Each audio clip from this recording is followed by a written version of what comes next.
A little surprising they wouldn't go for 2, but this is up and good, and we are tied at 7. So all square here in this third quarter as the kick's away.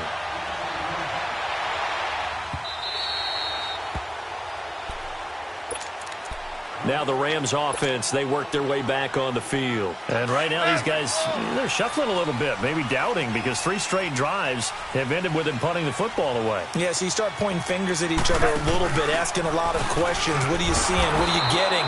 Maybe trying to narrow down your playbook a little bit and maybe get simpler rather than more complex in order to try and fashion together a drive. Sometimes with the running game, you've just got to stick with it. Look, it's the third quarter, no time to panic.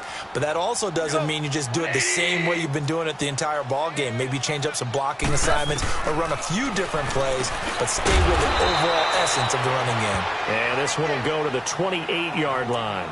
4 yards on the completion, and it sets up a third down. One thing you're hoping for when you run drag routes, you're able to hit a receiver in stride, and he can pick up a lot of yardage after the catch. But in this situation, the defense was effective, able to stop him before he could get a good head of steam going. 12. Throwing on third. Goff. He's going to sling this deep downfield, and that's caught inside the 35. A big gain of 38 there on third down.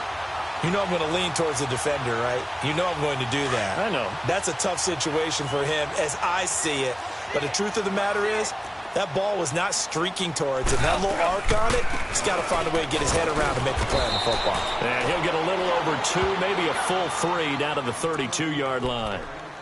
Now, they struggled to get him rolling on the ground in the first half, and that's sort of continuing here in the third quarter. Yeah, but I don't think it's time to abandon the running game. I would say keep feeding the horse, and I believe he'll eventually reward them, especially as we get deeper in the game.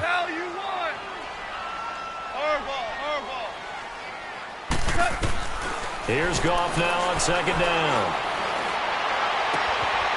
And it's a short one here, complete to the tight end. And he'll go down here right around the 23-yard line. 8 yards on the completion, but now they face third down. That's a staple of this offense. Drag route to the tight end. Yeah, he's unable to use his size to break off much more yardage after the catch, but still an effective gain nonetheless. The offense on third down tonight, they've hit at 50%, 3 of 6 to this point. They're looking at third in the nose of the football.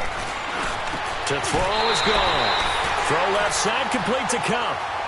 It's the first catch of the game for Kupp, and he's got a first down. Got to say, I was a little surprised to see him, Charles, come out in the shotgun on third and less than a yard. Yeah, but the way the NFL is nowadays, we hardly ever see anyone really run for it on short yardage.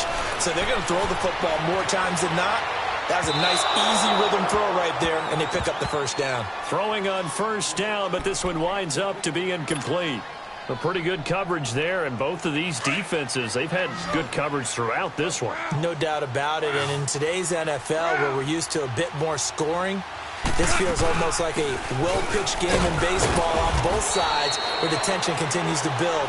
Who's going to make the big play? Back now in Los Angeles. 7-7 is our score. Pretty even matchup so far as we start quarter number 4. The Rams on third down. They've hit 4 of 7. This will be 3rd and 6. A shotgun snap for Goff. Now he'll dump it underneath to his running back, complete. And snapped a few yards shy of the goal line at the 3. They're able to convert on third down, and that sets up a 1st and goal. A field goal could get them the lead, but it might not be enough here as they come up on 1st and goal. Goff turns and gives to Gurley. And he's going to get this back to the 3-yard line and no further. No gain on the play that time, and it sets up 2nd and goal. Well, it's been the air game that's taken them down on this drive before they finally turned around and handed it off on the last play. And now they're looking for the big boys to get him in the end zone. Couldn't do it there. It'll be interesting to see. Offensive lines had to pass block a lot on this drive. Will they be able to revert and fire out and create some space in the run game?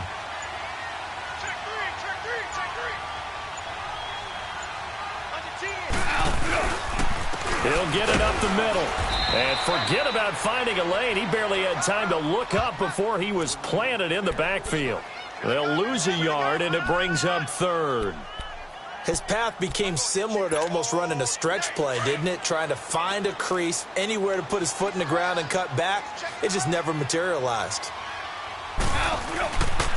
On third down, they'll run it with Gurley. 4 yards, that gets him close to the goal line, but it also brings up a 4th and goal. Have to kick this field goal, don't you? No question about it. Look at the clock. Look at the situation. Kick the field goal. So the field goal unit is on the field as this is a big spot right here. This to break our 4th quarter tie. And his kick is good. And they take the lead here now at 10-7. So the drive here ends with a field goal. It does give them the lead, but this one's still certainly a long ways from over. It definitely puts a lot of pressure on your defense to hold the lead, right? They're happy to have it and happy to be out there trying to do so. But I know as a former player, in the back of their mind, they're thinking, why don't you score the touchdown and seal this thing? Smith-Schuster now to return. And he's up past the 20 to the 22-yard line. And now out come the Steelers. And last time the formula was pretty simple. 1-play drive, long pass. That maybe they just want to do that again, right? And that's exactly how you want to draw things up. Whether it's on your grease board, right, in your playbook, 1-play drive's exactly what you want on offense. What they have to be careful of is not having a letdown. It was fairly easy last time. They can't expect that going forward. Yeah, we'll see if it's that easy here. And he gets this one just shy of the 40, down at the 39. Successful start to the drive, 17 yards, and moves the sticks. Throwing now, Roethlisberger on first down. Finding his safety valve here, that's complete. And he'll be brought down right at the 45-yard line. It's a gain of 6 on the play, and that'll make it a 2nd down. On 2nd down, here's Roethlisberger. Over the middle here to Brown. And they're well past midfield, just a yard or 2 shy of the 40. Roethlisberger hooking up with Brown to get the Steelers a first. Time for a break. We're back to see what happens after this. Roethlisberger now 11 of 15 through the air. Here's 1st and 10.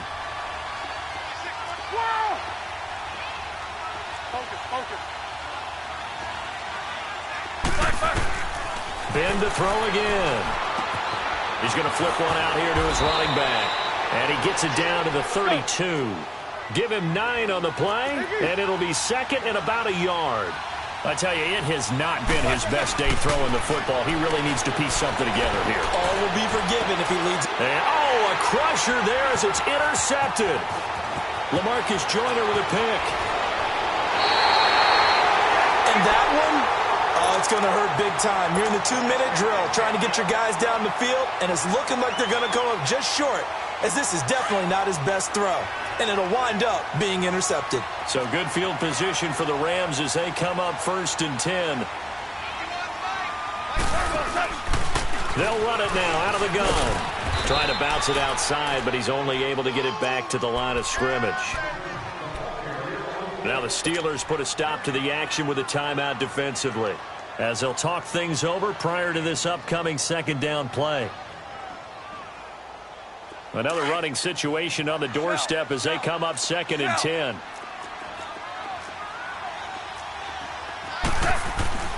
Goff going to throw it.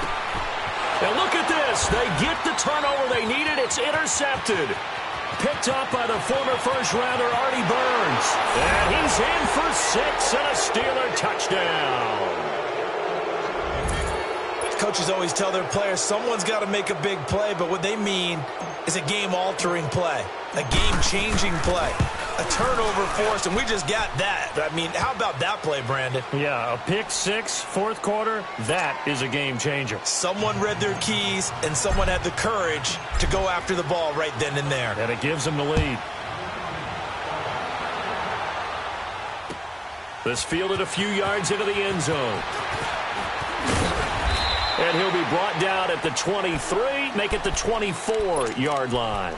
And the Rams getting set to go now. They're down here in a one-score game, but the time, it's a factor, but it's not a huge factor right now, is it? It's really not, because this amount of time gives them a chance to run their offense, to go through play sequences.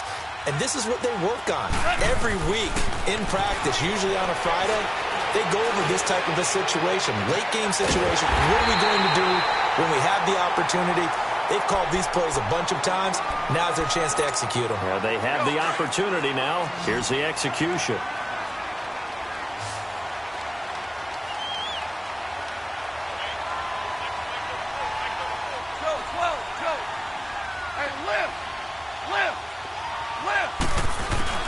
They'll look to throw. Now a desperation throw deep, and this is caught right along the sideline. What a job of keeping the toes in bounds there. A gain of 39 that time.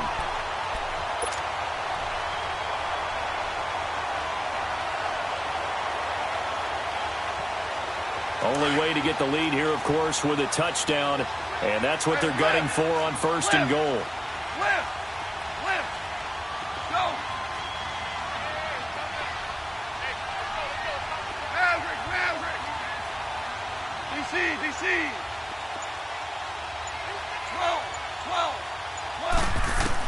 Back to throw. And this is caught. For the moment, it's a touchdown, but multiple flags down, so let's sort this out. Late game, that hurts. Take the touchdown off the board. No doubt about it, and this is where you make a great movie scene, right? Go in, rally the team. Okay, we lost points there. Let's get it back and go out and score again. Can he get it done? 76. They'll give it to him up the middle. And running room hard to come by here. He gets it down to the 8. And before they can run this third down play, we're going to get a timeout. As they'll get it with just a shade under a minute to go in the game. A big play to start the drive got him in this position, but this defense has held firm since, and now it's 3rd and goal.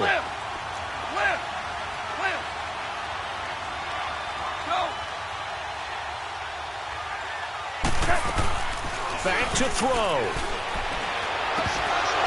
And he couldn't hang on to it through the contact. Incomplete.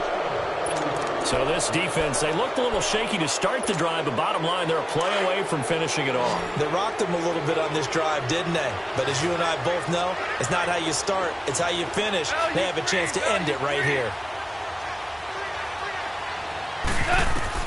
He'll look to throw. And, oh, a crusher there as it's intercepted. Snags it for the pick. And the return won't go anywhere. They'll be back deep in their own territory at the 2-yard line. I do know that Joe Hayden was used to winning a lot of games at the University of Florida. And when it comes time for a big play in a big situation, he wants to be that guy, and he just pulled it off. Yeah, he pulled it off, indeed. A huge interception to help put this game on ice. It's Connor as they stay on the ground, and he'll get this only up to about the 3-yard line. And now we're going to get a timeout here called by the defense, as the clock will stop with 45 seconds left to go in the game.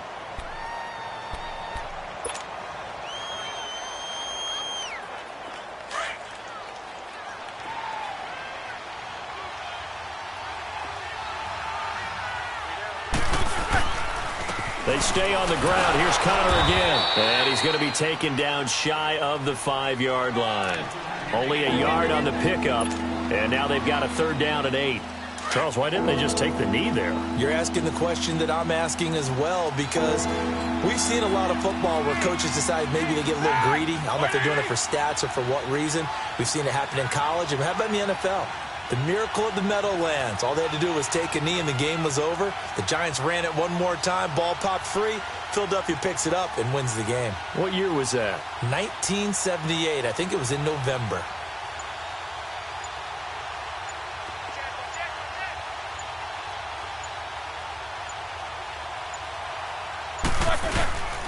On 3rd down. That's Connor. And they'll hit him for a loss as he's back to his 2-yard line. A road win, and the National Football League, Charles, you never take that for granted no matter who you're playing, no matter where you're playing. You take it and you run with it. And you know you primed the pump all week in your own home facility.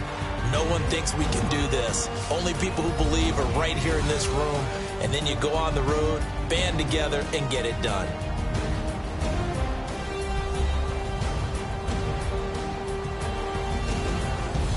So that'll just about do it for Charles Davis. I'm Brandon Gaudin. You've been watching the NFL on EA Sports. For more, log on to easports.com. From Los